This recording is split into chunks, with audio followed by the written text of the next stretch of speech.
ಭರ್ತೃಹರಿ ಅವರ ಕಾಕ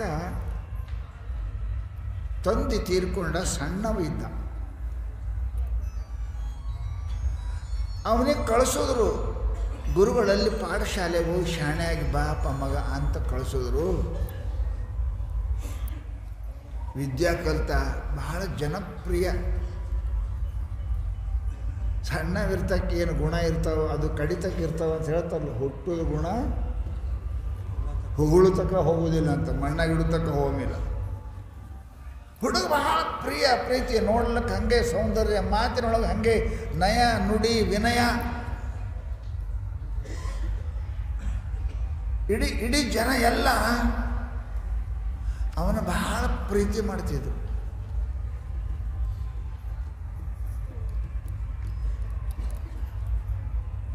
ಜಲ್ದಿ ದೊಡ್ಡವಾಗಬೇಕು, ನಮ್ಮ ದೇಶಕ್ಕೆ ರಾಜ ಆಗಬೇಕು.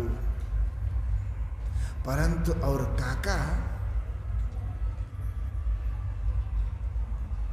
ಹಿಂದಕ್ಕೆ ನಿಮ್ಗೆ ಗೊತ್ತದ, ಗೌಡ್ರು ಹಿರಿಯ ಮಗನೇ ಗೌಡ ಆಗ್ತಿದ್ದ, ರಾಜರು ಹಿರಿಯ ಮಗನೇ ರಾಜ ಆಗ್ತಿದ್ದ.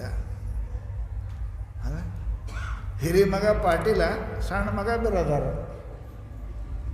ಹಿಂದಕ್ಕೆ ಹಿಂಗೆ ಇದು ಅಲ್ಲ, ಹಿರಿಯ ಮಗ ಅವನಿಗೆ ಪಟ್ಟು ಕಟ್ಟಬೇಕು, ಅಣ್ಣನ ಮಗ ಪಟ್ಟು ಕಟ್ತಾನೆ, ಶಾಣೆ ಭಾಳ ಅದಾನೆ.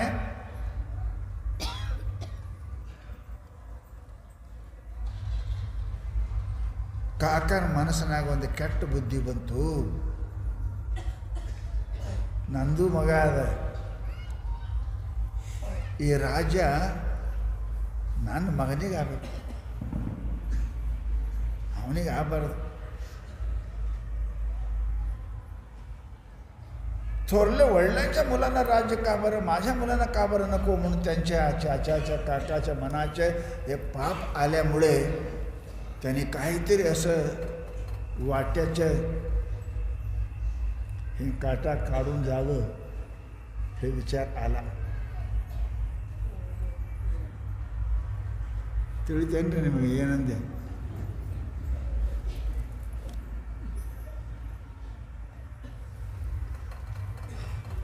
ಅವ್ರ ಕಾಕನ ಮನಸ್ಸಿನಾಗ ಏನು ಬಂತು ಅಂತ ಕೇಳಿದ್ರೆ, ನನ್ನ ಮಗ ಅದಾನ, ಅವನು ಶಾಣೆ ಅದಾನ, ಅವನಿಗೇನಪ್ಪ ರಾಜ್ಯ ಮಾಡಬೇಕು,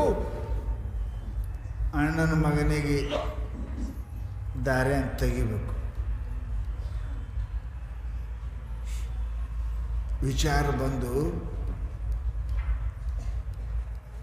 ಎಲ್ಲರಿಗೆ ಪ್ರೇಮ ಇತ್ತು. ಹುಡುಗ ಸಣ್ಣ ಹುಡುಗರು ದೊಡ್ಡವರು, ಹೆಣ್ಣು ಗಂಡು ಎಲ್ಲ ಪ್ರೇಮ ಮಾಡ್ತಿದ್ರು ಅವನಿಗೆ. ಹುಡುಗ ಬಹಳ ಶೀಲ ಸ್ವಭಾವ ಹುಡುಗ. ಕಾಕ ಏನು ಮಾಡ್ದ ಅಂತ ಕೇಳಿದರೆ,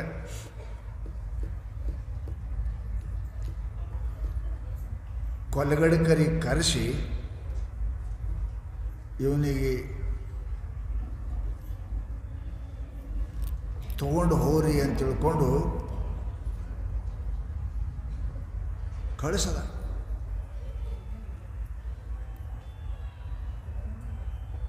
ಅವ್ರು ಕರ್ಕೊಂಡು ಹೋದ್ರೆ 4 ಮಂದಿ ಕಡೆ